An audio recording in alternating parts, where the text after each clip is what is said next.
Analysis and Assessment of Gateway Process. If you're interested in Robert Monroe's hemi-sync research and technology, this might be extremely interesting to you. I'm going to try something new and see how it does, which is reading a declassified CIA document like an audiobook, which will be available on TikTok and on YouTube. This declassified document is available freely online. It was written by the U.S. Army Lt Col Wayne M. McDonnell and discusses the analysis and assessment of the gateway process. The procedure claimed to help people access the intuitive knowledge of the universe, as well as time and astral travel. This report was requested by the CIA and piggybacks off the research on hemi-sync technology done by Robert Monroe. The publication date was June 1983, and it was approved for release in September 2003. Only recently starting to become popular on the internet. If you're interested in getting into this juicy document about how we can expand our human consciousness, then read along with me. For fun and added benefit, I've also embedded a 12 Hz binaural beat tone to help with focus, mental clarity, and relaxation. For information purposes only. 1. You tasked me to provide an assessment of the gateway experience in terms of its mechanics and ultimate practicality.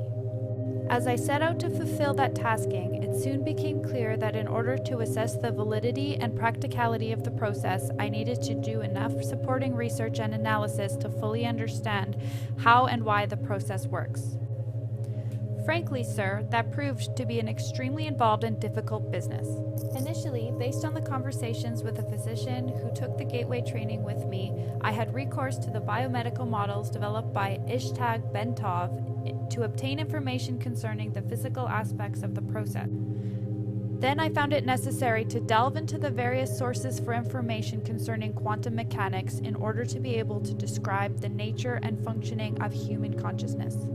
I had to be able to construct a scientifically valid and reasonably lucid model of how consciousness functions under influence of the brain hemisphere synchronization technique employed by Gateway. Once this was done, the next step involved recourse to the theoretical physics in order to explain the character of the time-space dimension and the means by which expanded human consciousness transcends it in achieving Gateway's objectives. Finally, I again found it necessary to use physics to bring the whole phenomenon of out-of-body states into language of physical science to remove the stigma of its occult connotations and put it in a frame of reference suited to objective assessment. 2. I begin the narrative by briefly profiling the fundamental biomedical factors affecting each related techniques as hypnosis, biofeedback, and transcendental meditation so that their objectives and mode of functioning could be compared in the reader's mind with the gateway experience as the model of its underlying mechanics was developed. Additionally, that introductory material is useful in supporting the conclusions of the paper. I indicate that at times these related techniques may provide useful entry points to accelerate movement into the gateway experience. 3. Niels Bohr, the renowned physicist, once responded to his son's complaints about the obtuse nature of certain concepts in physics by saying, "You are not thinking, you are merely being logical." The physics of altered human consciousness deals with some conceptualizations that are not easily grasped or visualized exclusively in the context of ordinary left-brain linear thinking. So, to borrow Dr. Bohr's mode of expression, parts of this paper will require not only logic, but a touch of right-brain intuitive insight to achieve a complete, comfortable grasp of the concepts involved. Nevertheless, once that is done, I'm confident that their construction and application will stand up to the test of rational critique. 4. Paradoxically, having gone to such great lengths to avoid trying to render judgments based on a cult or dogmatic frame of reference, in the end I found it necessary to return, at least briefly, to the question of this impact of the gateway experience on common belief systems. I did so because although it was essential to avoid attempting to render an assessment in the context of such systems, I felt that it was necessary, having completed the analysis, to point out that the resulting conclusions do not have any violence to the fundamental mainstream of either Eastern or Western belief systems. Unless that point is clearly established, the danger exists that some people will reject the whole concept of the gateway experience in the mistaken belief that it contradicts and is therefore alien to all that they hold to be right and true. 5. This study is certainly not designed to be the last word on the subject, but I hope that the validity of this basic structure and the fundamental concepts upon which is based will make a useful guide for other USAINSCOM personnel who are required to take the Gateway training or work with Gateway materials. Signed, Wayne M. McDonnell. The Gateway Experience, Brain Hemisphere Synchronization in Perspective. 1. Introduction. In order to describe the Monroe Institute technique for achieving altered states of consciousness, the Gateway Experience, involving brain hemisphere synchronization, or hemi-sync. The most effective way to begin is to briefly profile the basic mechanics which underlay operation of related methods such as hypnosis, transcendental meditation, and biofeedback. It is easiest to effectively describe what Gateway is by beginning with a short description of the associated techniques that share some common aspects with the Gateway experience, but which are nevertheless different. In this way, we can develop a frame of reference that was outset which will provide useful concepts to explain and understand Gateway by comparison as we proceed. 2. Hypnosis. According to the theories of psychologist Ronald Stone and the biomedical engineering models of Ishtag Bentov, hypnosis is basically a technique which permits acquisition of direct access to the sensory motor cortex and pleasure centers and the lower cerebral emotional portions and associated pleasure centers of the right side of the human brain following successful disengagement of the stimulus screening function of the left hemisphere of the brain. The left hemisphere of the brain is the self-cognitive, verbal, and linear reasoning component of the mind. It fulfills the function of screening incoming stimuli by categorizing, assessing, and assigning meaning prior to allowing passage to the right hemisphere of the mind.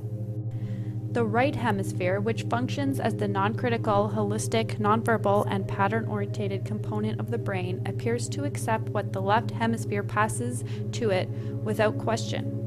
Consequently, if the left hemisphere can be distracted either through boredom or through reduction to a soporific semi-sleep state, external stimuli to include hypnotic suggestions are allowed to pass unchallenged into the right hemisphere where they are accepted and acted upon directly. The result may involve an emotional reaction orientating it in the lower cerebral region, sensory motor responses requiring involvement of the cortex, and so on. Both the sensory and the motor cortices of the right cerebral portion of the brain contains a sequence of points known as homunculus, which corresponds to points in the body. See Exhibit 1, next page. Stimulation of the corresponding area on the cortex causes immediate response in the associated portion of the body. Consequently, induction of the suggestion that the left leg is numb if it reaches the right hemisphere unchallenged and is referred to the appropriate area of the sensory cortex will result in an electrical reaction being generated that will induce the feeling of numbness. Similarly, the suggestion that the person is experiencing a general feeling of happiness and well-being would be referred to the appropriate pleasure centers located in the lower cerebral portion or in the cortex of the right hemisphere, thereby inducing the suggested feeling of euphoria. Finally, suggestions such as the one that informs the hypnotic subject that he enjoys enhanced concentration or powers of memory would be responded to in the right hemisphere by assessing unused information storage capacity normally held in the reserve as a result of left hemisphere selection and control processes. This aspect would become significant in the cortex of the Gateway process when attention is given to examining the way that hypnosis may be used to accelerate progress in the early stages of the Gateway experience. 3. Transcendental meditation. On the other hand, transcendental meditation works in a distinctly different fashion. This technique, intense and protracted single-minded concentration on the process of drawing energy up the spinal cord, ultimately results in what appears to be the creation of acoustical standing waves in the cerebral ventricles, which are then conducted to the gray matter in the cerebral cortex on the right side of the brain. As a result, according to Bentov, these waves will stimulate and eventually polarize the cortex in such a way that it will tend to conduct a signal along the homunculus, starting from the toes and on up. The Bentov biomedical model, as described in a book by Lee Sinella, MD, entitled Kundalini Psychosis or Transcendence, states that the standing acoustical waves are the result of the altered rhythm of the heart sounds, which are occasioned by prolonged practice of meditation, and which set up sympathetic vibrations in the walls of the fluid-filled cavities which comprise the third and lateral ventricles of the brain. In addition, according to Bentov, the states of bliss described by those whose Kundalini symptoms have completed the full loop along the hemispheres may be explained as self-stimulation of the pleasure centers in the brain caused by the circulation of current along with the sensory cortex. Bentov also notes that most of the described symptoms start on the left side of the body, means that it is mostly a development occurring in the right hemisphere.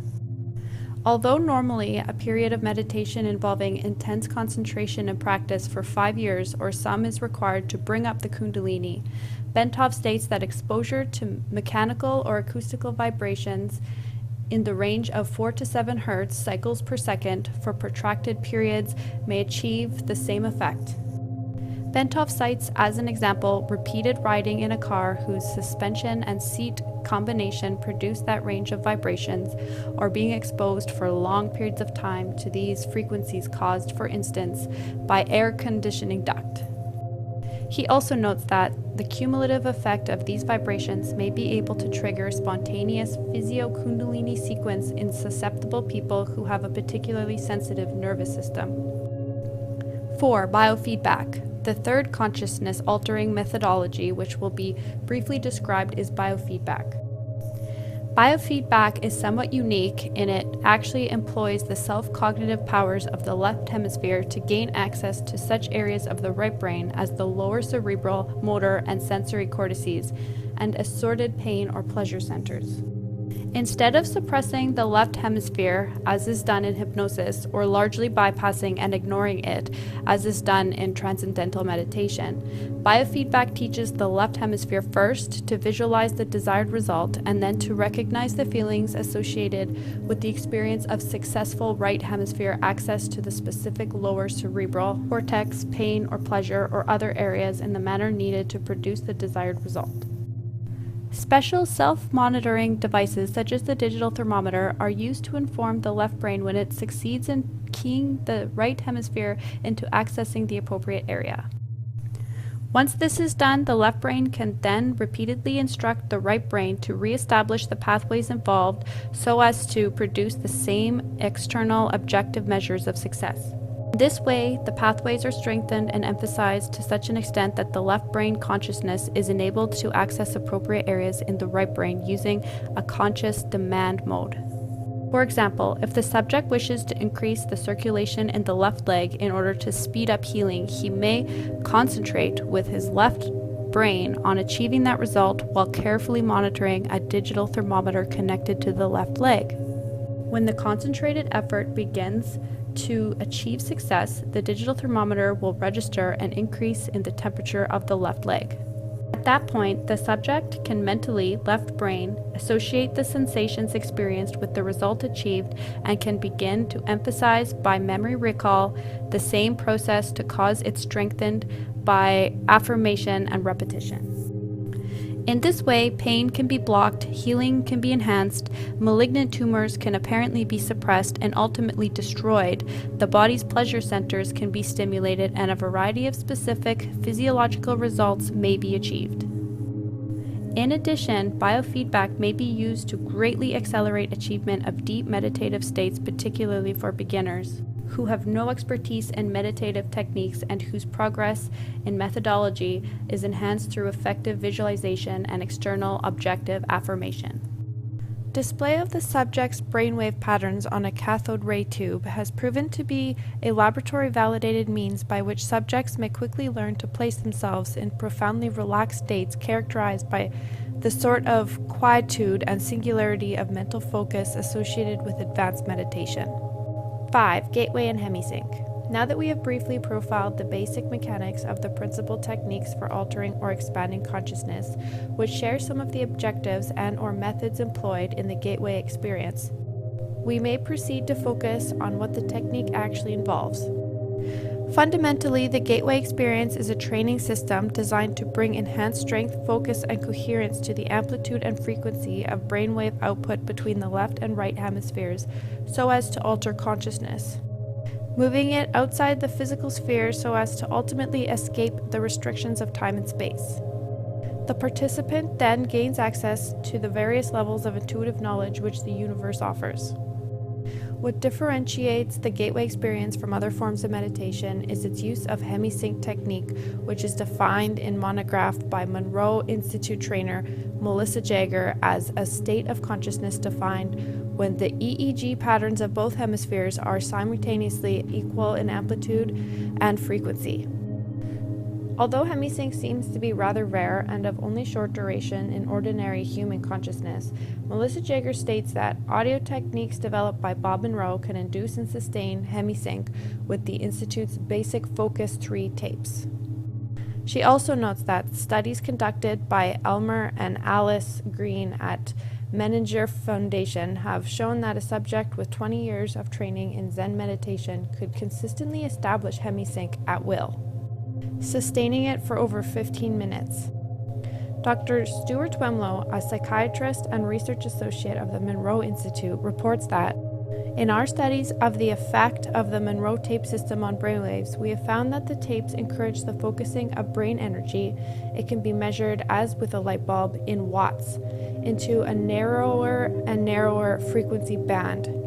This focusing of energy is not unlike the yoga concept of the one-pointedness, which we may translate into Western terms as single-mindedness. Dr. Twemlow goes on to observe that the individual gets into tapes beyond Focus 3, there is a gradual increase in the brainwave size, which is a measure of brain energy or power. 6. Lamp versus laser.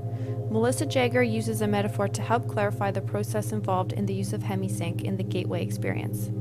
She points out that the human mind in its natural state may be likened to an ordinary lamp, which expends energy in the form of both heat and light, but in a chaotic, incoherent way, which diffuses its energy over a wide area of rather limited depth. On the other hand, the human mind under the discipline of hemi-sync acts after the fashion of a laser beam, which produces a disciplined stream of light. The stream of energy is projected with total coherence of both frequency and amplitude, such that the surface area of a laser beam contains billions of times the concentrated energy found in a similar surface area on the Sun. Gateway assumes that once the frequency and amplitude of the human brain are rendered coherent, it is possible to begin accelerating both so that the human mind is soon resonating at ever higher vibrational levels. The mind can then bring itself into synchronization with more sophisticated and rarefied energy levels in the universe. The mind, when operating at these increasingly rarefied levels, is assumed to be capable of processing the information thus received through the same fundamental matrix by which it makes sense of ordinary physical sensory input to achieve meaning in a cognitive context.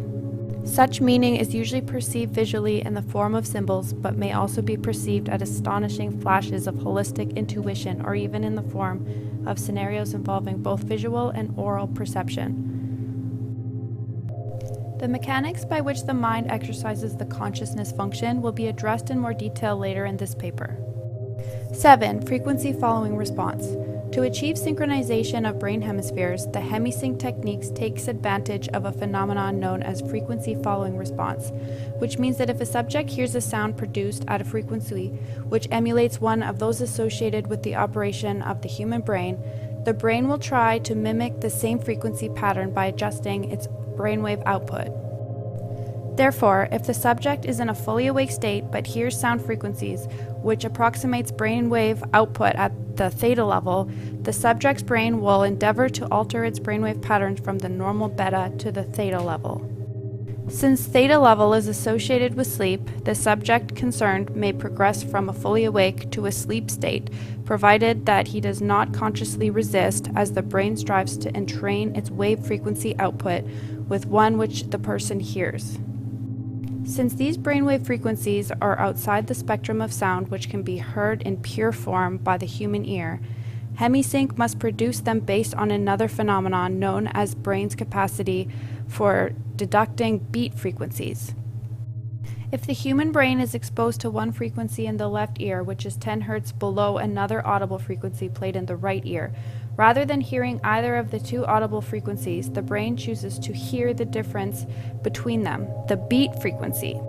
Thus, availing itself of system uses hemi-sync and other audible techniques employing the FFR phenomenon to introduce a variety of frequencies which are played at a virtually subliminal, marginally audible level.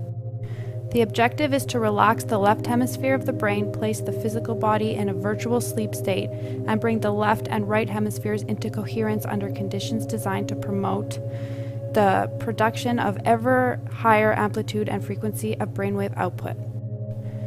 Audible and perhaps subliminal suggestions by Bob Monroe accompany the various brainwave frequencies, which are sometimes rolled in together with other sounds such as sea surf to mask the sound frequencies where desirable.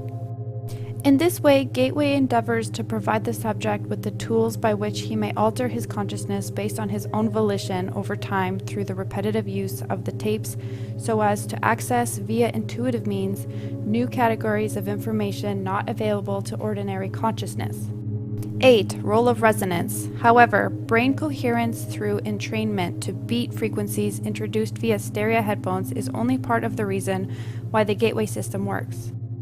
It is also designed to achieve the physical quietude characteristic of deep transcendental meditation states, which brings about a complete alteration of the fundamental resonance patterns associated with the sound frequencies produced by the human body. Yoga, Zen, or transcendental meditation, if practiced long enough, will produce a change in the sound frequency with which the human heart resonates throughout the entire body. According to Bentov, this change in resonance results from elimination of what the medical profession calls the bifurcation echo, so that the sound of the heartbeat can move synchronously up and down the circulatory system in harmonious resonance approximately 7 times a second. Bentov describes the role played by the bifurcation echo as follows. When the left ventricle of the heart ejects blood, the aorta, being elastic, balloons out beyond the valve and causes a pressure pulse to travel down along the aorta. When the pressure pulse reaches the bifurcation in the lower abdomen, which is where the aorta forks in two to go to the legs, part of the pressure pulse rebounds and starts traveling up the aorta. If in the meantime the heart ejects more blood and a new pressure pulse is traveling down, these two pressure points will eventually collide somewhere along the aorta and produce an interference pattern. By placing the body in a sleep-like state, the Gateway tapes achieve the same goal as meditation in that it places the body in such a profoundly relaxed state that the bifurcation echo slowly fades away as the heart lessens the force and frequency which it pushes blood into the aorta. The result is a regular rhythmic sine wave pattern of sound which echoes throughout the body and rises up into the head in sustained resonance. The amplitude of this sine wave pattern, when measured with a sensitive seismograph type instrument, is about 3 times the average of the sound volume produced by the heart when it is operating normally. 9. Brain stimulation. Bentov's biomedical model shows that this resonance is of considerable importance since it is directly transmitted to and impacts upon the brain. The resulting vibration is received and transmitted into the brain itself via the fluid-filled third and left ventricles located above the brainstem. An electromagnetic pulse is then generated which stimulates the brain to raise the amplitude and frequency of the brain output, just as Dr. Twemlow observed in his research on the effects of the hemi-sync tapes. Also, the brain is contained in a tight membrane called the dura, which is, in turn, cushioned by a thin layer of fluid located between it and the skull. As the coherent resonance produced by the human heart in a state of profound relaxation reaches the fluid layers surrounding the brain, it sets up a rhythmic pattern in which the brain moves up and down approximately 0.005 to 0.010 millimeters in continuous pattern.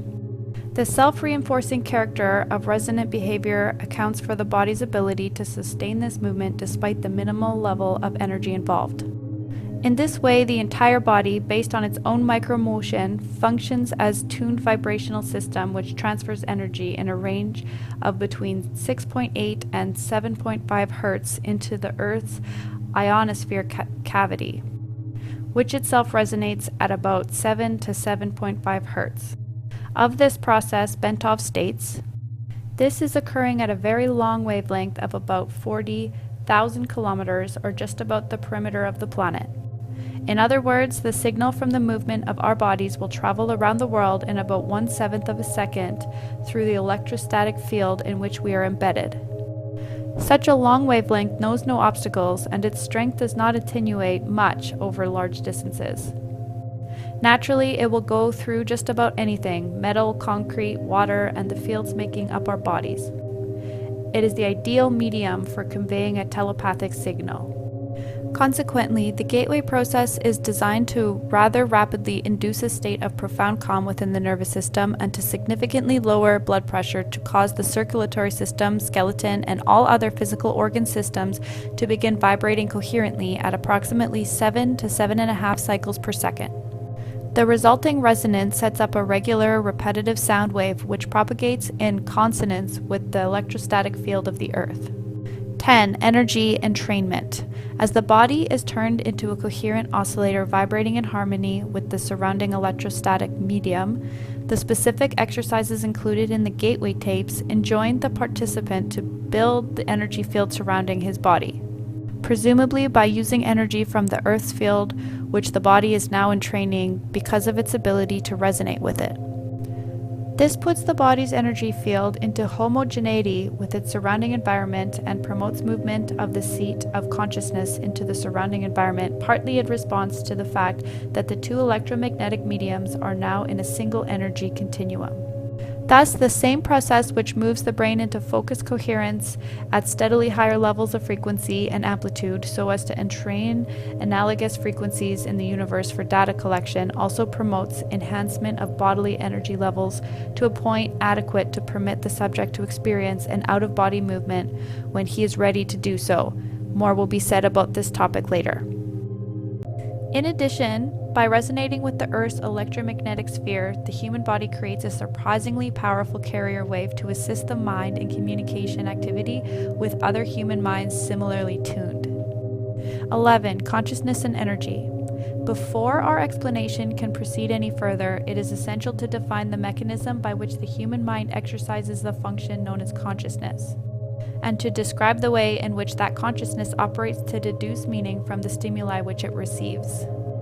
To do this, we will first consider the fundamental character of the material world in which we have our physical existence in order to accurately perceive the raw stuff with which our consciousness must work. The first point which needs to be made is that the two terms matter and energy tend to be misleading if taken to indicate two distinctly different states of existence in the physical world that we know it. Indeed, if the term matter is taken to mean solid substance as opposed to energy, which is understood to mean a force of some sort, then the use of the former is entirely misleading. Science now knows that both the electrons which spin in the energy field located around the nucleus of the atom and the nucleus itself are made up of nothing more than oscillating energy grids. Solid matter, in the strict construction of the term, simply does not exist. Rather, atomic structure is composed of oscillating energy grids surrounded by other oscillating energy grids which orbit at extraordinarily high speeds. In his book, Stalking the Wild Pendulum, Isaac Bentov gives the following figures. The energy grid which composes the nucleus of the atom vibrates at approximately 10 to the power of 22 Hz, which means 10 followed by 22 zeros. At 70 degrees Fahrenheit, an atom oscillates at the rate of 10 to the power of 15 Hz. An entire molecule composed of a number of atoms bound together in a single energy field vibrates in the range of 10 to the power of 9 Hz. A live human cell vibrates at approximately 10 to the power of 3 Hz. The point to be made is that the entire human being, brain, consciousness, and all, like the universe which surrounds him, nothing more, nothing less than an extraordinarily complex system of energy fields. The so-called states of matter are actually variances in the state of energy, and human consciousness is a function of the interaction of energy in two opposite states, motion versus rest, in manner described in the following paragraph. 12. Holograms. Energy creates, stores, and retrieves meaning in the universe by projecting or expanding at certain frequencies in a three-dimensional mode that creates a living pattern called a hologram. The concept of the hologram can be most easily understood by using an example cited by Bentov, in which he asks the reader to visualize a bowl full of water into which 3 pebbles are dropped.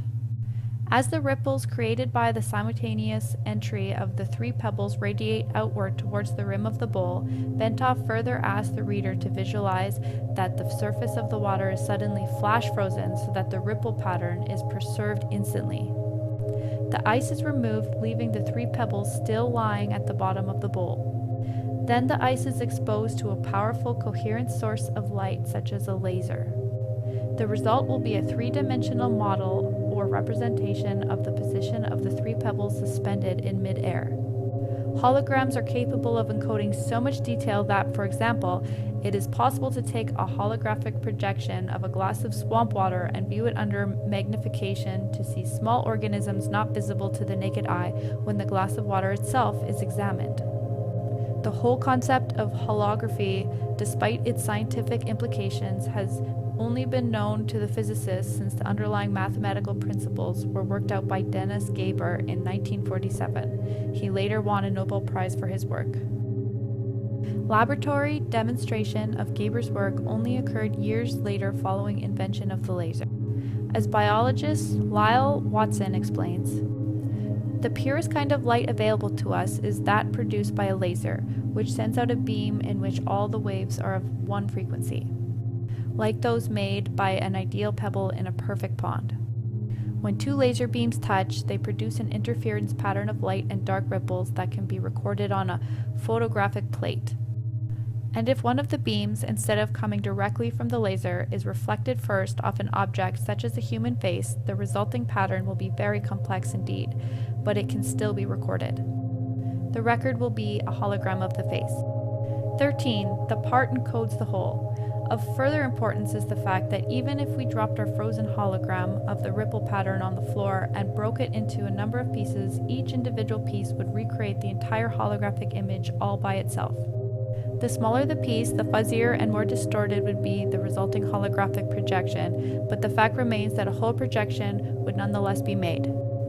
The key to creating any hologram is that the energy in motion must interact with energy in a state of rest, non-motion.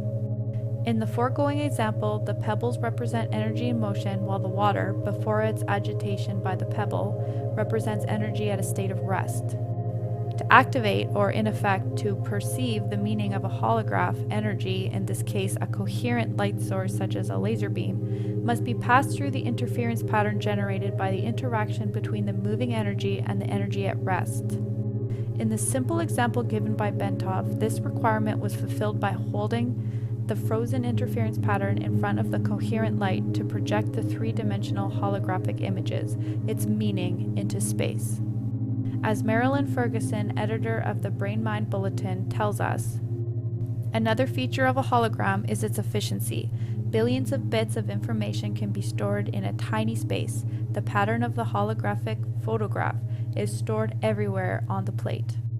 14. The consciousness matrix. The universe is composed of interacting energy fields, some at rest and some in motion. It is, in and of itself, one gigantic hologram of unbelievable complexity. According to the theories of Karl Pribram, a neuroscientist at Stanford University, and David Bohm, a physicist at the University of London, the human mind is also a hologram which attunes itself to the universal hologram by the medium of energy exchange, thereby deducing meaning and achieving the states which we call consciousness. With respect to states of expanded or altered consciousness, such as Gateway uses, the process operates in the following way. As energy passes through the various aspects of the universal hologram and is perceived by the electrostatic fields which comprise the human mind, the holographic images being conveyed are projected upon the electrostatic fields of the mind and are perceived or understood to the extent that the electrostatic field is operating at a frequency and amplitude that can harmonize and therefore read the energy carrier wave pattern passing through it. Changes in the frequency and amplitude of the electrostatic field which comprises the human mind determines the configuration and hence the character of the holographic energy matrix which the mind projects to intercept meaning directly from the holographic transmissions of the universe. Then, to make sense of what the holographic image is saying to it, the mind proceeds to compare the image just received with itself. Specifically, it does this by comparing the image received with the part of its own hologram, which constitutes memory. By registering differences in geometric form and in energy frequency, the consciousness perceives. See Exhibit 2, next page. Contrary to what everyone knows is so, it may not be the brain that produces consciousness, but rather consciousness that creates the appearance of the brain. 15. Brain in phase. The consciousness process is most easily envisaged if we picture the holographic input with a three-dimensional grid system superimposed over it, such that all the energy patterns contained within can be described in terms of three-dimensional geometry using mathematics to reduce the data to two-dimensional form. Bentov states that scientists suspect that the human mind operates on a simple binary go, no, go system, as do all digital computers. Therefore, once it superimposes a three-dimensional matrix over holographic information it wishes to interpret and reduces that information mathematically to two-dimensional form, it can completely process it using its fundamental binary system, just as any computer made by the hand of man can process volumes of data and make various comparisons between data and information stored in its digital memory. Our minds operate in the same way, perceiving by comparison only. Bentov states the proposition this way: our whole reality is constructed by constantly making such comparisons. Whenever we perceive something, we always perceive differences only. In states of expanded consciousness, the right hemisphere of the brain is in its holistic, nonlinear, and nonverbal mode of functioning, acts as the primary matrix or receptor for this holographic input, while, by operating in phase or coherence with the right brain, the left hemisphere provides the secondary matrix through its binary, computer-like method of functioning to screen further the data by comparison, reducing it to a discrete two-dimensional form. 16. Evaluation. To the extent that Gateway succeeds in bringing about a refinement in energy matrix of the mind, it succeeds in expanding or altering human consciousness so it can perceive without recourse to the intercession of the physical senses, such that never more of the universal hologram, not, of course, accessible by sense perception, can ultimately be perceived and understood. Marilyn Ferguson has written that the theories of Pribram and Boehm appear to account for all transcendental experience, paranormal events, and even normal perceptual oddities. She goes on to say of Pribram, currently he is proposing a startling, all-encompassing model that is generating considerable excitement among the intrigued by the mysteries of human consciousness. His holographic model marries brain research to theoretical physics. It accounts for normal perception and simultaneously takes the paranormal and transcendental experience out of supernatural by explaining them as part of nature. 17. Self-cognition. To complete our outline of this process by which the mind achieves and exercises consciousness, we must also describe the mechanism which accounts for the aspect of human thought that differentiates it from consciousness of plants or animals, i.e., self-cognition. Humans not only know, but they know that they know. They are able to monitor the process of their own thinking and maintain awareness of it. Moreover, they can conduct a comparative assessment evaluating the functioning of their thought processes against various objective standards they have adopted. Human consciousness can do this because it has the capacity to duplicate aspects of its own hologram, project them out, perceive that projection, put it through comparison with the memory aspect, where its evaluation standards of measure are stored, of its own hologram, and measure or sense the differences using three-dimensional geometry and binary go, no, go pulse to yield verbal cognition about the self. 18. Time-space dimension. Up to this point, our discussion of the gateway process has been relatively simple and easy to follow. Now the fun begins. Gateway involves more than just perception of those aspects of universal hologram, which can assess in the dimension of time-space as we know it. To explain how and why human consciousness can be brought to transcend the limitations of time-space is the next task which must be addressed. To do this, we must first appreciate what time and space are in order to understand how the dimension that they constitute can be transcended. Physicists define time as a measurement of energy or force in motion. In other words, it is a measurement of change.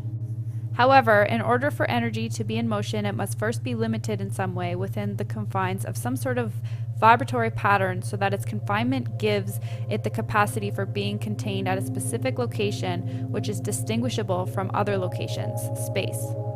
Energy which is not confined is force without limit, without dimension, without limits of form. It is infinity, cannot move because there is nothing beyond infinity, and is therefore outside the dimension of time. It is also beyond space because that concept implies that a specific energy form is limited to a specific location and is absent from other locations. But if energy is in the state of infinity, there is no boundaries, no here to differentiate from there, no sense of area. Energy in infinity means energy uniformly expanded without limit. It has no beginning, no end, no location. It is conscious force, the fundamental primal power of existence without form, a state of infinite being. Energy in infinity is said to be completely at rest and therefore cannot generate holograms so long as it remains utterly inactive. It retains its inherent capacity for consciousness in that it can receive and passively perceive holograms generated by energy in motion out in the various dimensions which make up the created universe. It cannot be perceived by consciousness operating in the active universe. Energy in the state of inactive infinity is termed by physicists as energy in its absolute state, or simply the absolute. Between the absolute and material universe in which we experience our physical existence are various intervening dimensions which human consciousness in altered states of being may gain access. Theoretically, human consciousness may continue to expand the horizons of its perceptual capability until it reaches the dimension of the absolute, at which point perception stops because the absolute generates no holograms of or about itself. 19. Intervening dimensions. Since the absolute is conscious energy in infinity, i.e. without boundaries, it occupies every dimension to include the time-space dimension in which we have our physical existence, but we cannot perceive it. It overlays everything, as do many of the intervening gradients or dimensions through which the energies of the universe pass on their way to and from their home in the state of infinity, the absolute. To enter these intervening dimensions, human consciousness must focus with intense coherence that the frequency of the energy pattern which comprises that consciousness, i.e. the brainwave output, can accelerate to the point where the resulting frequency pattern, if displayed on an oscilloscope, would look virtually like a solid line. Achievement of this state of altered consciousness sets the stage for perception of non-time-space dimensions because of the operation of a principle in physics known as Planck's distance. This is an aspect of quantum mechanics which applies to the fact that any oscillating frequency, such as a brainwave, reaches 2 points of complete rest which constitute the boundaries of each individual oscillation, i.e. movement up or down. Without these points of rest, an oscillating wave pattern would be impossible since the points of rest are required to permit the energy to change directions and thus continue vibrating between rigid limits. But it is also true that when, for infinitesimally brief instants, that energy reaches one of its 2 points of rest, it clicks out of time-space and joins infinity. See Exhibit 3, next page. That critical step out of time-space occurs when the speed of oscillation drops below 10 to the negative power of 33 centimeters per second, Planck's distance. To use the words of Bentov, quantum mechanics tells us that when distances go below Planck's distance, which is 10 to the negative power of 33 cm, we enter in effect a new world. To return to our case in point, the human consciousness wave pattern reaches such a high frequency that the pattern of clickouts comes so close together that there is virtual continuity in it. Then a portion of that consciousness is actually postulated to establish and maintain its information collection function in those dimensions located between time-space and the absolute. Thus, as the almost continuous click-out pattern establishes itself in the continuous phase at speeds below Planck's distance, but before reaching the state of total rest, human consciousness passes through the looking glass of time-space after the fashion of Alice began her journey into Wonderland. The gateway experience with its associated hemi-sync technique is apparently designed, if used systematically and patiently, to enable human consciousness to establish a coherent pattern of perception in those dimensions where speeds below Planck's distance apply. This holds true irrespective of whether the individual is exercising his consciousness while in his physical body, or whether he is doing so after having separated that consciousness from the physical body, i.e. the so-called out-of-body state mentioned earlier. 20. Subatomic particles. The behavior of subatomic particles provides an interesting example of the phenomenon of clicking out discussed in the preceding paragraphs. In an article prepared for Science Digest magazine, Dr. John Gleedman mentions the way in which subatomic particles communicate with each other once their energy fields become entrained as a result of colliding with each other. The communication concerned is, of course, postulated to be occurring during the click-out phase in the oscillation of the energy fields comprising the subatomic particles concerned. It is this cause which accounts for the cross-communication at which terms of time-space velocities would seem to involve speeds in excess of light. In reality, Einstein's theory of relativity is not being invalidated, but rather the communication concerned is taking place outside the dimension of time-space to which the theory of relativity is strictly confined. Gleedman tells us, quantum theory postulates a kind of long-range Siamese twin effect, wherever two subatomic particles collide and then go their separate ways. Even when the particles are halfway across the universe from each other, it says that they instantaneously respond to each other's actions. And in doing so, they violate relativity's ban on faster-than-light velocities. Indeed, regarding attempts to quantify what is known about the behavior of energy in dimensions apparently outside of time-space, Bentov speaks about courageous physicists who are working on hypothetical particles called tachyons, which can move at speeds higher than light. The speed of tachyons starts just above the speed of light and ranges all the way to infinite velocities. 21. Dimensions in between. Now that we have postulated the legitimacy of assertion that the energy forms which compose consciousness can move beyond time-space dimension, we need to turn our attention to the energy forms which inhabit these dimensions between time-space and the absolute. In doing so, we may better perceive this form that reality assumes when we encounter it in those intermediate dimensions. In this context, Bentov tells us that the causal relationship between events breaks down, movements become jerky rather than smooth. Time and space may become grainy or chunky. Perhaps a piece of space can be traversed by a particle of matter in any direction without necessarily being synchronized with a piece of time. In short, a pair of events will occur in either time or space, the pair not being connected casually, but by random fluctuation. What Bentov means is that inside the dimension of time-space, where both concepts apply in a generally uniform way, there is a proportional relationship between them. A certain space can be covered by energy moving in either particle or waveform in certain time, assuming a specific velocity virtually anywhere in the time-space universe. The relationship is neat and predictable. However, in the intermediate dimensions beyond time-space, the limitations imposed on energy to put into a state of oscillating motion are not uniform as they are in our physical universe. A myriad of various distortions and incongruities are thus likely to be encountered, such that our nice, neat assumptions concerning the relationships between time and space as we know it in this dimension do not apply. But even more important, access is open to both the past and future when the dimension of current time-space is left behind. 22. Special status out-of-body experience.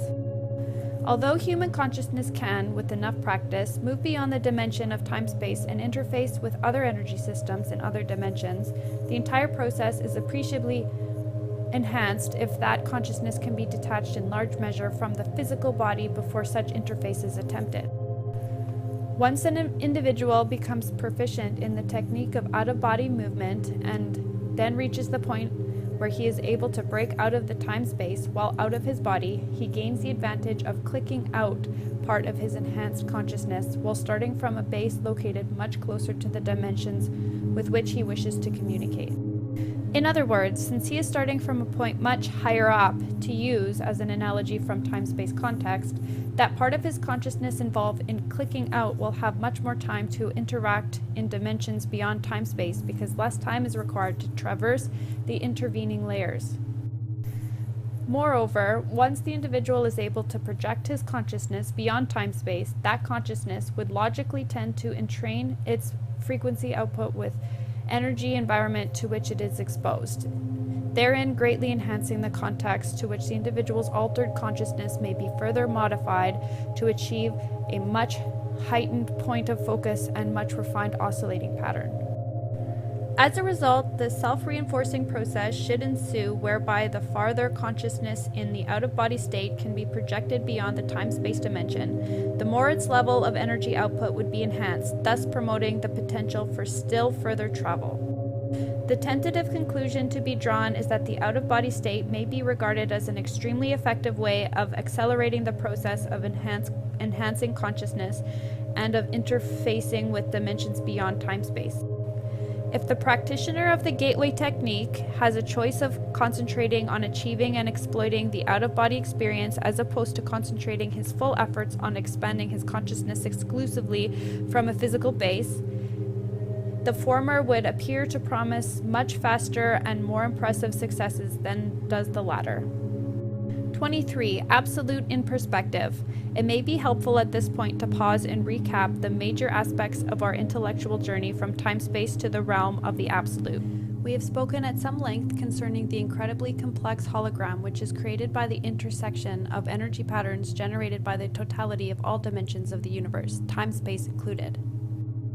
We have noted that our minds constitute energy fields which interact with various aspects of this hologram to deduce information which is ultimately processed through the left hemisphere of our brains to reduce it from a form that we employ for the process we call thinking. We have implied that this hologram is the finite embodiment in active energy form of the infinite consciousness of the Absolute.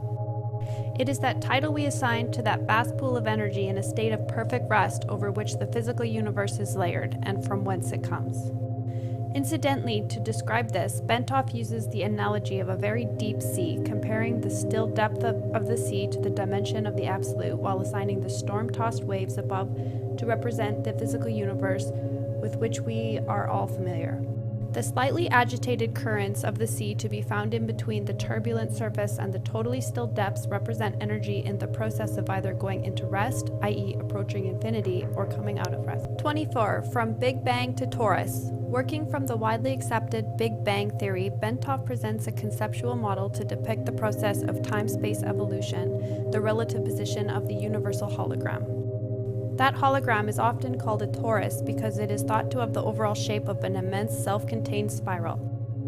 Basing his thesis on recent studies concerning the distribution of quasars, quasi-stellar objects, and operating on the premise that in the universe, smaller processes tend to be mirror images of larger ones, i.e. the pattern of electrons around the nucleus of an atom mirrors the way planets orbit their suns and so on. Bentoff postulates the following scenario.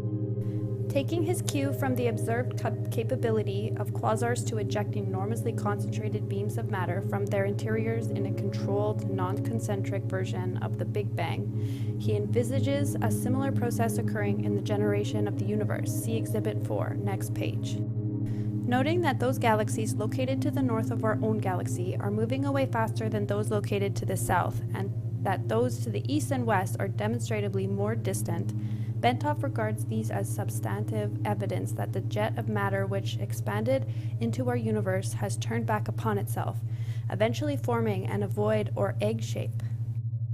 He sees matter in our universe entering the ovoid pattern following ejection from a nucleus composed of extremely compressed energy through a white hole. At the end of its trip to the far end of the ovoid, he sees it departing via a black hole.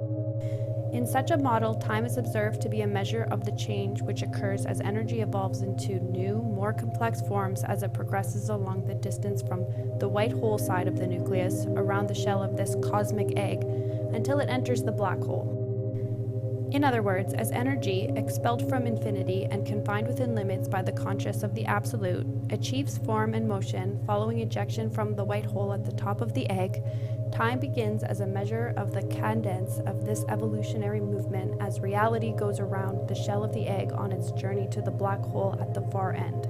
25. Our place in time.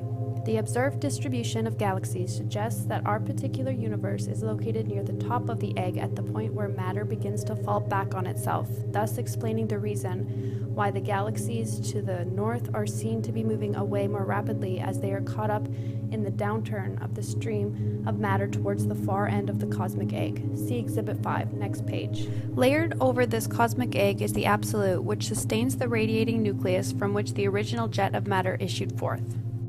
As the stream of matter moves around the ovoid towards its destination at the black hole, where it be reabsorbed into the radiating nucleus and then the Absolute, it generates the interference pattern within the cosmic egg, which constitutes the universal hologram or torus.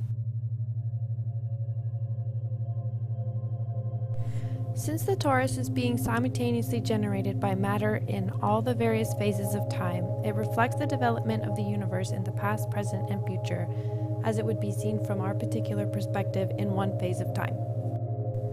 By reflecting on this model, it becomes possible to see how human consciousness brought to a sufficiently altered, focused state could obtain information concerning the past, present, and future, since they all exist in the universal hologram simultaneously. In the case of the future, because all of the consequences of the past and present can be seen coming together in the hologram, such that the future can be predicted or seen with total accuracy.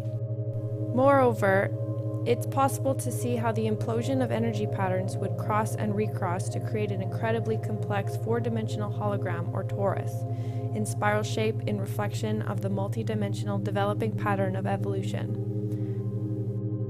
All of the movements of the energies which comprise the universe leave their mark and hence tell their story throughout time. 26. Quality of consciousness. We noted earlier that the out-of-body state involves projection of a major portion of the energy pattern that represents human consciousness so that it may move either freely throughout the terrestrial sphere for purposes of information acquisition or into dimensions outside of time-space, perhaps to interact with other forms of consciousness within the universe.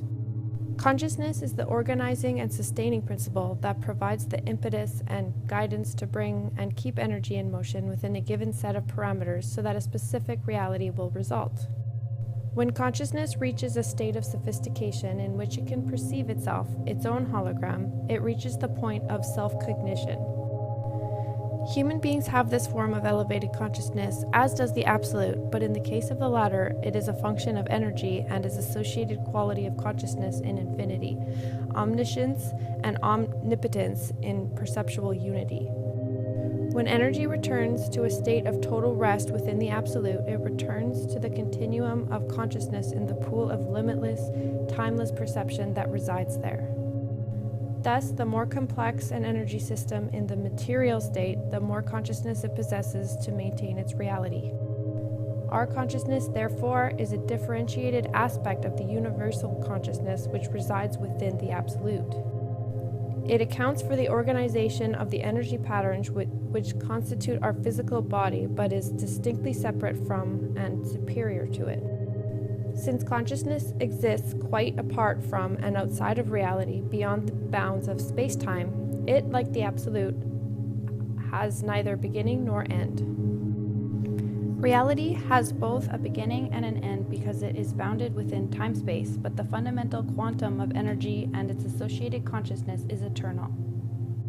When reality ends, its constituent energy simply returns to infinity in the Absolute. 27. Consciousness in perspective. Having ascertained that human consciousness is able to separate from physical reality and interact with other intelligences in other dimensions within the universe, and that it is both eternal and destined for ultimate return to the Absolute, we are faced with this question: so what happens then? Since memory is a function of consciousness and therefore enjoys the same eternal character as the consciousness which accounts for its existence, it must be admitted that when consciousness returns to the Absolute, it brings with it all of the memories it has accumulated through experience in reality. The return of consciousness to the absolute does not imply an extinction of the separate entity which the consciousness organized and sustained in reality. Rather, it suggests a differentiated consciousness which merges with and participates in the universal consciousness and infinity of the absolute without losing the separate identity and accumulated self-knowledge which its memories confer upon it. What it does lose is the capability for generation of independent thought holograms, since that can only be done by energy in motion. In other words, it retains the power to perceive but loses the power of will or choice.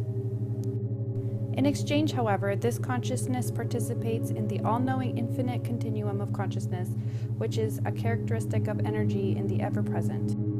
Consequently, it is accurate to observe that when a person experiences the out-of-body state, he is, in fact, projecting that eternal spark of consciousness and memory which constitutes the ultimate source of his identity, to let it play and learn from dimensions both inside and outside the time-space world in which his physical component currently enjoys a short period of reality. 28. Gateway method. Having put the gateway experience in context by postulating a structural outline of how and why it seems to work, and having shown what it is designed to achieve, the time has come to examine the specific techniques which comprise the gateway training process. These techniques are designed to enable the user of the gateway tapes to manipulate the high energy states which can be achieved if the user continues to work with the tapes over a period of time. The amount of time required to reach advanced energy states and to fully exploit the techniques varies with the individual. The sensitivity of his nervous system, his general state of mind, and the extent to which he may have previously developed facility in related techniques such as transcendental meditation are all pertinent factors affecting the speed at which he may expect to progress. The gateway process begins by teaching the individual participant to isolate the extraneous concerns in visualization device called an energy conversion box. Next, the participant is introduced to a method of encouraging his mind and body to strive to achieve a state of resonance through utterance of single tone, a monotonous, protracted humming sound that sets up a feeling of vibration, particularly in the head. He engages in the resonance tuning, as it is called, by humming along with a chorus of such sounds that are contained on the gateway tape.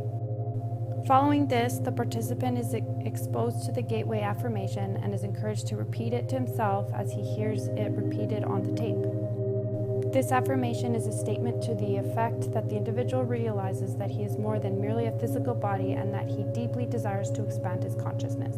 29. Hemi-sync introduced. After that, he is exposed for the first time to the hemi-sync sound frequencies and is encouraged to focus on and develop a perception of and appreciation for those feelings which accompany the synchronization of brainwaves that result.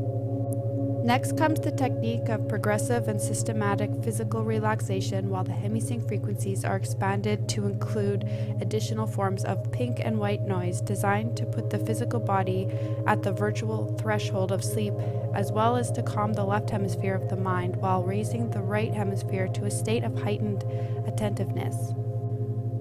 Once all of this is achieved, the participant is invited to envisage creation of an energy balloon comprised of an energy flow beginning at the center of the top of the head and extending down in all directions to the feet. The energy involved in this flow then proceeds up through the body and back out into the balloon pattern again. The energy balloon, which sets up a pattern very reminiscent of the cosmic egg discussed earlier, not only enhances bodily energy flow and encourages early achievement of a suitable resonant state, but it also is designed to provide protection against conscious entities processing lower energy levels which the participant might encounter in the event that he achieves an out-of-body state. It serves as a precautionary purpose in the unlikely event that the participant's first out-of-body experience involves direct projection outside the terrestrial sphere. 30. Advanced techniques.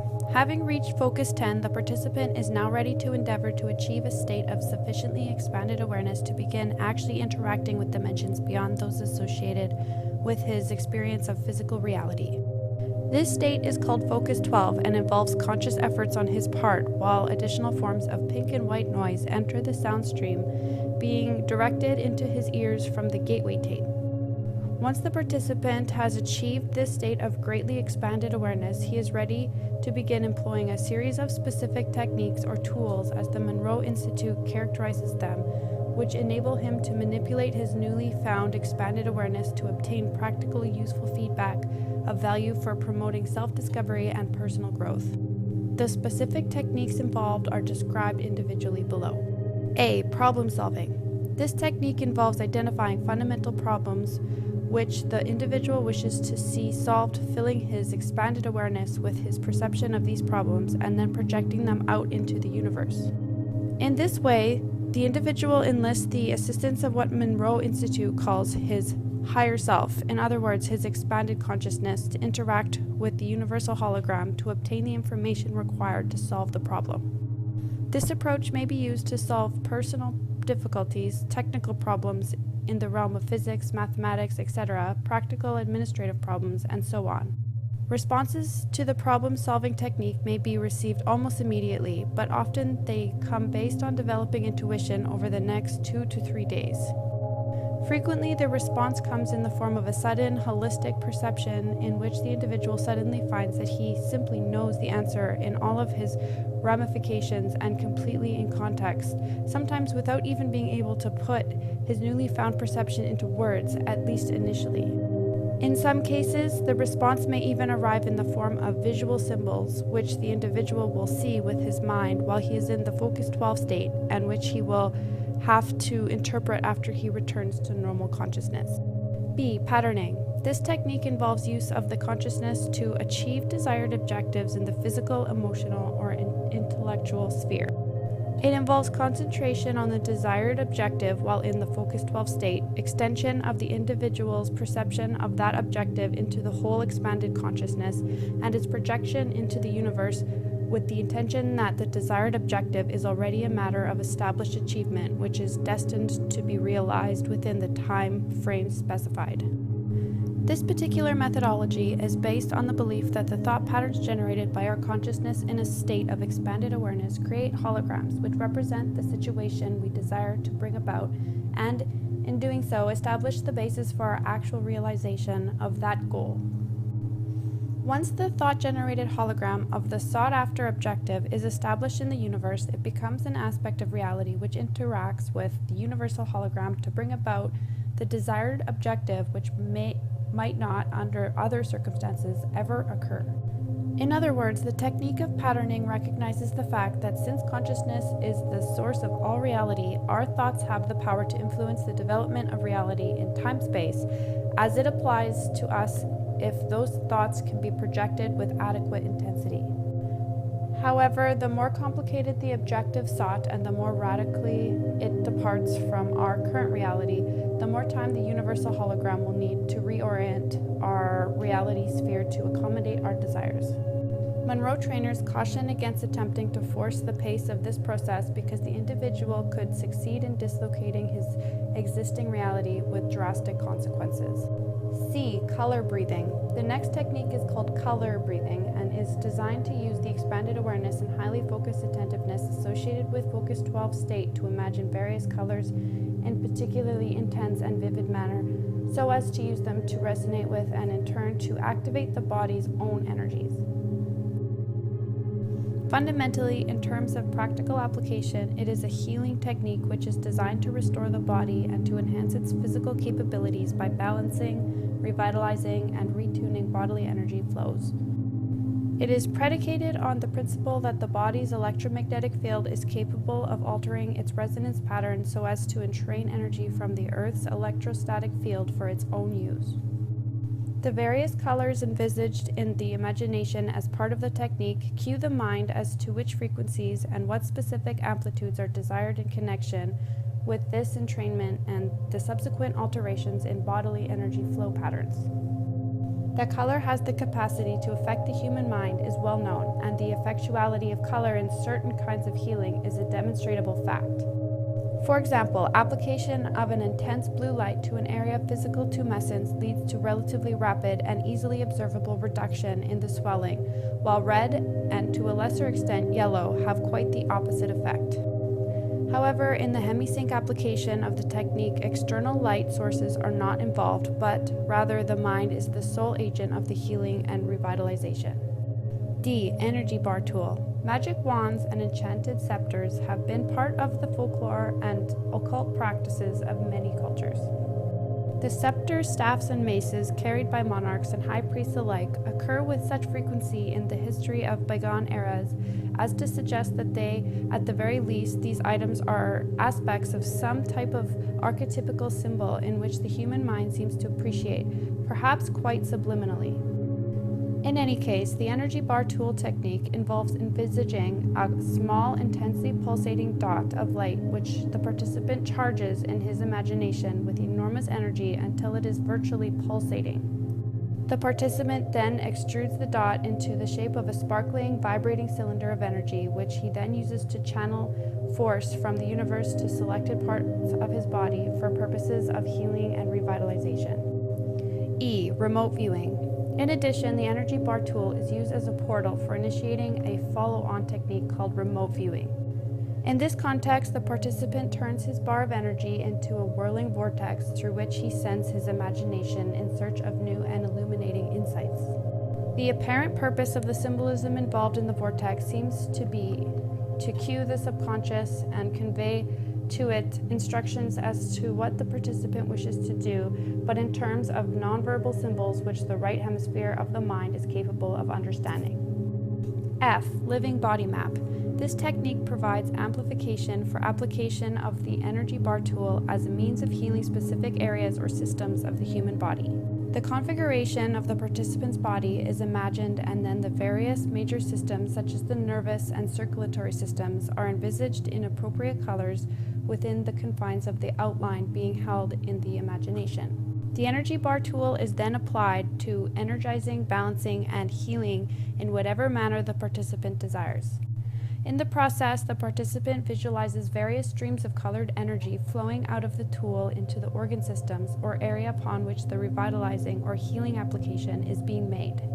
Since colors are the result of differing wavelengths of light, which is to say energy at various frequencies, this technique operates on the assumption that the human body is composed of energy. It can be vitalized and healed through the additive application of additional energy provided that the energy is applied in the appropriate form.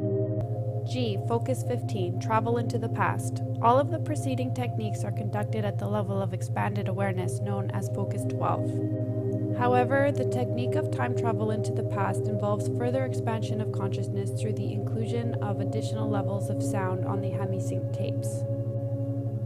Some of the sound is probably merely an intensification of the basic hemi-sync frequencies being designed to further modify brainwave frequencies and amplitude. Other aspects of the added sound patterns appear to be designed to provide subtle, almost subliminal suggestions to the mind as to what is desired by way of further expanded consciousness, so as to support the verbal suggestions and instructions also contained on the tapes.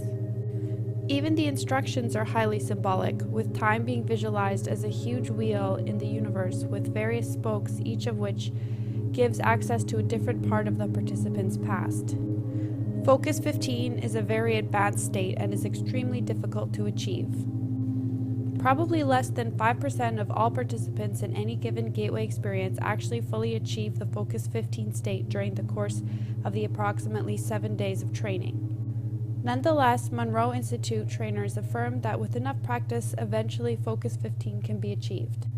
They also state that not only the individual's past history is available for examination by one who has achieved Focus 15, but other aspects of the past with which the individual himself has had connection may also be assessed. H. Focus 21, the future. The last and most advanced of all the focus states associated with the Gateway training program involves movement outside of the boundaries of time-space as in Focus 15, but with attention to discovering the future rather than the past. The individual who has achieved this state has reached a truly advanced level. Except in unusual circumstances, it is probably not attainable except by those who have conditioned themselves through long application of meditation, or by those who have practiced long and hard through use of the hemi-sync tapes for a period of months, if not years. 31. The out-of-body movement. This remarkable phenomenon has been saved for discussion in detail until last because of the interest which it occasions and special circumstances involved in its attainment. Monroe Institute stresses that the Gateway Program was not established solely for the purpose of enabling participants to obtain the out-of-body state, nor does the program guarantee that most participants will succeed in doing it during the course of the training at the Institute. Only one tape out of the many which will make up the Gateway experience is devoted to the technique involved in the out-of-body movement. Basically, these techniques are merely designed to make it easier for the individual to achieve the out-of-body state when his brainwave pattern and personal energy levels have reached a point that he is in apparent harmony with his surrounding electromagnetic environment, such as he feels that he has reached the threshold where separation is a possibility.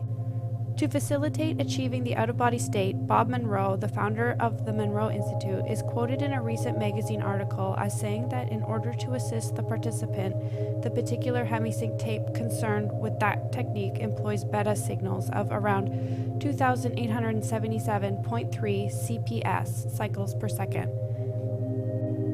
Since 30 to 40 CPS is considered to be normal range for beta brainwave signals, these associated with the wakeful state, it is apparent that the Monroe Institute is convincing that the same heightened state of brainwave frequency output which promotes altered states of consciousness is also an important consideration in assisting the achievement of out-of-body states. The actual techniques employed for separating from the body involve such simple maneuvers as rolling out, lifting out after a fashion of a telephone pole, wherein the individual separates in a rigid head-first manner, such as he finds himself standing at attention at the foot of his physical body, and sliding out through either end of his body. 32. Role of REM sleep. It is interesting to note that Bob Monroe informed the Gateway class that finished May 7, 1983, that an ex-trainer of his operation in Charlottesville, Virginia, found that he could guarantee out-of-body movements by bringing participants down into a rapid eye movement, REM state of sleep, then use hemi-sync tape technique. This may well be a function of the fact that most, if not all people, reputedly go into an out-of-body state during REM sleep. REM sleep is the deepest possible level of ordinary sleep and involves complete disengagement of the body's motor cortex functions from the neck down and nearly complete suppression of consciousness in the left brain hemisphere. The effect of this is to put the body in a state of complete stillness so far as the skeletal muscle structure is concerned, thereby further promoting the state of deep rest needed to eliminate the bifurcation echo. In addition, it leaves the right hemisphere of the brain free to respond to the instructions and suggestions contained on the Gateway tape. However, use of the hemi-sync tapes at this point may be less a factor in actually achieving the out-of-body state than it's a matter of focusing the brain enough so that the residual memory of having naturally achieved an out-of-body state is carried into the waking state. Indeed, it may even be postulated that some dreams associated with deep levels of sleep are in fact functions of the same kind of altered consciousness involved in an interaction with the universe that plays a role in all of the focused 12, 15, and 21 states described above. The difference between those states and the condition of the mind in REM sleep seems to be that the left hemisphere is almost totally disengaged in the latter experience, such as the memory of what was achieved in the altered states of consciousness cannot usually be retrieved by consciousness desire because the left hemisphere has no knowledge of its existence or its location in the right hemisphere. Admittedly, some people can be trained to remember their REM state dreams through intense conditioning in the waking state, but even that may be more of a function of establishing pathways in the right hemisphere, which the left hemisphere can access following re-entry into the wakeful state, than it is an indication of any specific left hemisphere conscious involvement in the process during REM sleep. In any event, the three apparent conditions required for voluntarily inducing an out-of-body state in most individuals seems to be 1. Achievement of a state of profound quiet in the body such that the bifurcation echo fades and resonance at approximately 7 Hz is established. 2. Synchronization of the two brain hemisphere wave patterns. And 3, subsequent stimulation of the right hemisphere of the mind to attain a state of heightened alertness, which of course interferes with brain hemisphere synchronization, but not until a sufficient level of enhanced frequency range has first been established to help achieve the out-of-body state. 33. Information collection potential. The information acquisition potential associated with the out-of-body state seems to attract the most attention from the standpoint of developing practical applications for the gateway technique.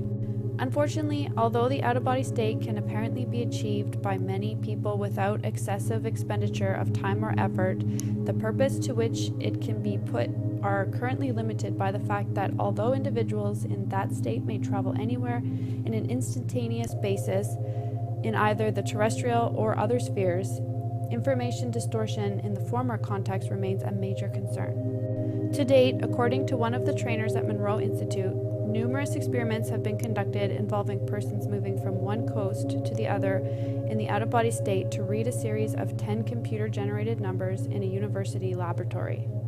Although most have acquired enough of the digits to make clear that their consciousness was present, none have ever succeeded in getting all 10 correct. This seems to be a function of the fact that physical reality in the present is not the only holographic influence which the individual may encounter in an out-of-body state. There are also energy patterns left by people or events occurring at the same physical site being viewed, but from the past rather than the present. In addition, since thoughts are the product of energy patterns and energy patterns are reality, it may also be possible that individuals encounter thought forms while in an out-of-body state, which mingle with the physical reality and are not easily differentiated. Finally, as Melissa Jagger writes, there is another potential problem area in the sense that holograms can be viewed pseudoscopically, that is to say, inside out or backwards, just as well as they can be seen in proper perspective. Some of the distortions occurring may ultimately prove to be traceable to this cause because the out-of-body state an individual may perceive the holographic energy patterns given off by people or things interacting in time-space reality in a somewhat distorted form. 34. Belief system considerations. In 1967, Alexandria David Neal and Lama Yongden wrote a book entitled Secret Oral Teachings in Tibetan Buddhist Sects, from which the following quote is taken. The tangible world is movement, say the masters, not a collection of moving objects, but movement itself. There are no objects in movement. It is the movement which constitutes the objects which appear to us. They are nothing but movement. This movement is a continued and infinitely rapid succession of flashes of energy, in Tibetan Tsal or Shong. All objects perceptible to our senses, all phenomena of whatever kind and whatever aspect they may assume, are constituted by a rapid succession of instantaneous events. The classic description of the universal hologram is to be found in Hindu Sutra, which says, "In the heaven of Intra, there is said to be a network of pearls so arranged that if you look at one, you'll see all the others reflected in it." I've cited this quotation because it shows the concept of the universe, which at least some physicists are now coming to accept is identical in its essential aspects with one known to learned elite in selected civilizations and cultures of high attainment in the ancient world. The concept of the cosmic egg, for example, is well known to scholars familiar with the ancient writings of the Eastern religions. Nor are the theories presented in this paper at variance with the essential tenets of the Judeo-Christian stream of thought. The concept of visible reality, i.e. the created world, as being an emanation of an omnipotent and omniscient divinity who is completely unknowable in his primary state of being. The absolute at rest in infinity is a concept straight out of the Hebrew mystical philosophy. Even the Christian concept of the Trinity shines through the description of the absolute as presented in this paper. The description of energy totally at rest in infinity fits the Christian metaphysical concept of the Father, while the infinite self-consciousness resident in the energy providing the motive force of will to bring a portion of that energy into motion to create reality corresponds with the Son. This is so because in order to attain self-consciousness, the consciousness of the Absolute must project a hologram of itself and then perceive it. That hologram is a mirror image of the Absolute in infinity, still exists outside time and space, but is one step removed from the Absolute and is the actual agent of all creation, all reality. While I was reading these pages, I noticed that page 25 was missing from the document that I downloaded from the CIA website. The document skipped points 35 and 36, so I went on a hunt to find that page, and luckily I found it. So I guess this is more of a bonus page. And the eternal thought or concept of self, which results from this self-consciousness, serves the Absolute as the model around which the evolution of time-space revolves to ultimately attain a reflection of and union with Him. That thought model, which perfectly reflects the essence or spirit of the Absolute, fits the Christian metaphysical description of the Holy Spirit. Finally, our description of the universal hologram, the torus or creation and evolution, is neither new nor original. Its use as the figure of the universe of creation, developing in evolution, is found in various stylized representations in virtually every religious system of antiquity, whether of Eastern or Western derivation. Whether it's the stylized labyrinth once popular in the Hellenic world, the spiralized version of the Hebrew tree of life, or its Hindu counterpart, the Chinese spiral through the fourfold powers, the ultimate meaning is the same. Mystics the world over, it seems, have perceived the universal hologram in the same spiral form and have incorporated that intuitive knowledge in their religious writings from antiquity to the present. 35. Left brain limitations. 20th century physics would seem to be revisiting insights belonging to mankind as far back as the written records can take us. The only difference is the 20th century physics is using a left brain, linear, quantitative style of reasoning to approach the same knowledge which the mystics of old apparently acquired in a holistic, intuitional, right brain style. As a tool in the hands of our left brain culture, Gateway would seem to be a promising method for achieving the intuitive, holistic type of interface with the universal hologram needed to provide the context that thinkers like Einstein have sought in their labors to discover a unified field theory in physics. For persons in our profession whose concerns revolve around strategic issues, tactical questions, and matters of managerial form and system, access to a new world of intuitive perception of self-reflection would seem to offer, in the long term, the means by which to blank a truly objective way. This is so because the self-imposed limitations to balanced perception and objective logic, which our cultural and personal psychological subjectivity imposes when we use the strictly left-brain thinking style, could be offset by the holistic form of perception associated with altered states of consciousness. To the extent that we come to perceive ourselves fully in the context of that portion of the universal hologram, which is the reflection of ourselves, to that extent we release ourselves from the prison of subjectivity. 36. Self-knowledge. It was axiomatic to the mystic philosophers of old that the first step in personal maturity could be expressed in the aphorism, "Know thyself." To them, the education of a man undertook as its primary step achievement of an introverted focus so that he learned what was within himself before attempting to approach the outside world. They rightly assumed that he could not effectively evaluate and cope with the world until he fully understood his personal psychological balance. The insights being provided by 20th century psychology in this context through the use of various kinds of personality testing seem to be a revalidation of this ancient intuition. But no personality test or series of tests will ever replace the depth and fullness of the perception of self which can be achieved when the mind alters its state of consciousness sufficiently to perceive the way, the very hologram of itself which has been projected into the universe in its proper context as part of the universal hologram in a totally holistic and intuitional way. This would seem to be one of the real promise of the Gateway experience from the standpoint of its ability to provide a portal through which, based on months, if not years of practice, the individual may pass in his search to find self, personal effectuality, and truth in the larger sense. 37. Motivational aspect. It is a step-by-step procedure which involves repetitive practice of the techniques concerned, using each new insight as a means of penetrating farther during the next practice session. But the rate of progress is so much faster with the Gateway approach than it is with transcendental meditation or other forms of mental self-discipline, and its horizons seem to be so much wider that the discipline needed to practice it would seem to be within the means of even the impatient, result-orientated, skeptical pragmatist of our society. Unlike yoga and other forms of Eastern mental discipline, Gateway does not require the infinite patience and total personal subservience to and faith in a system of discipline designed to absorb all of the individual's energies over most of a lifetime.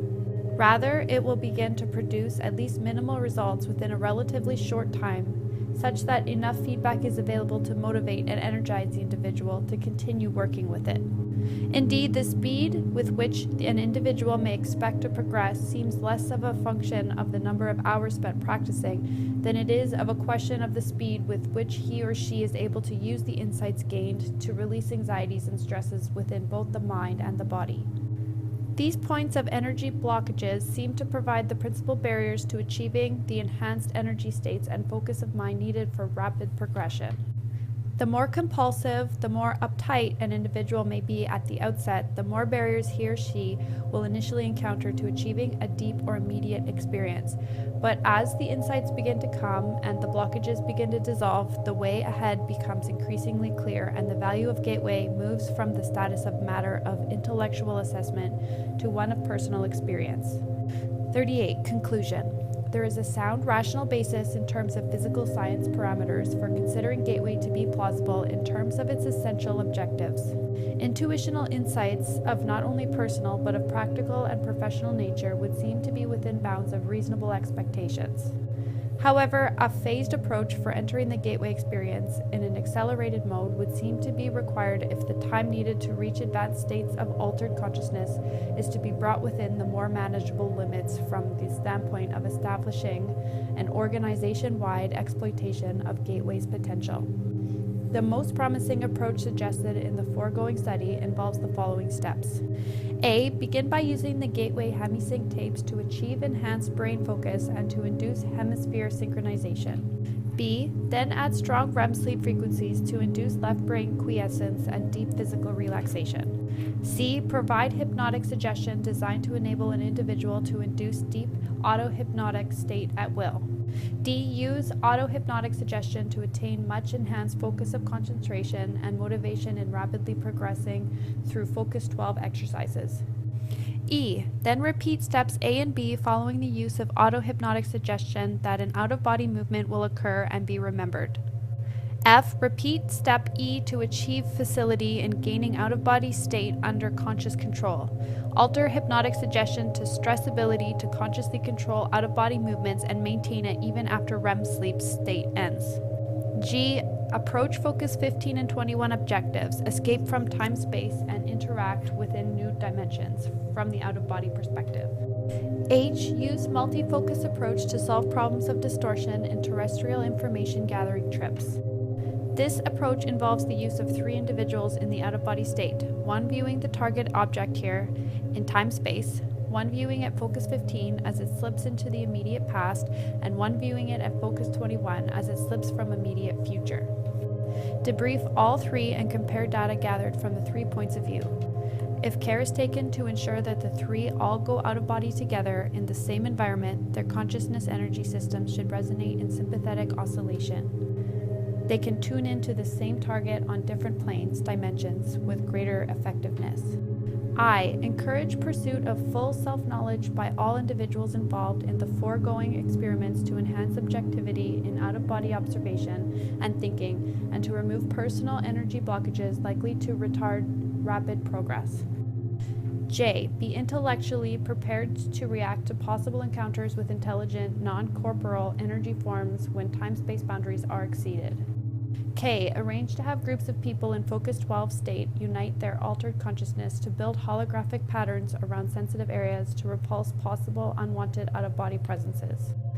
L. Encourage more advanced Gateway participants to build holographic patterns of successful attainment and rapid progress for advanced colleagues to assist them in progressing through the Gateway system. If these experiments are carried through, it is to be hoped that we will truly find a gateway to Gateway and to the realm of practical application for the whole system of techniques which comprise it.